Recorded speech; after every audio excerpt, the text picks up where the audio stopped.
right, so I went in a test drive the other day, but I couldn't hear any of Charlie's answers. So, what is this car, Jeremy? This is a 1964 SAAB 96. It is a two-stroke, three-cylinder. It has been restored into a classic SAAB rally car. We have gone through and changed the clutch, as well as cleaned the carburetor, installed electronic ignition, and just sort of gone through the car. We've got it back up and running now with the new clutch, and we need to adjust the timing a little bit, and then the car will be done. Is this type of car used a lot in rally?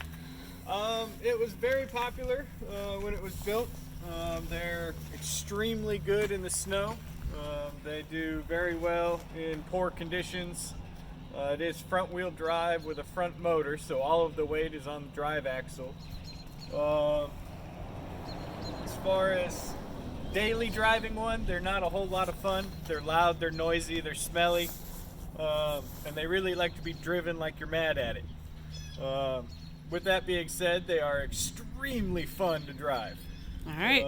Just not something I'd want to drive every day. All right, thanks for your time.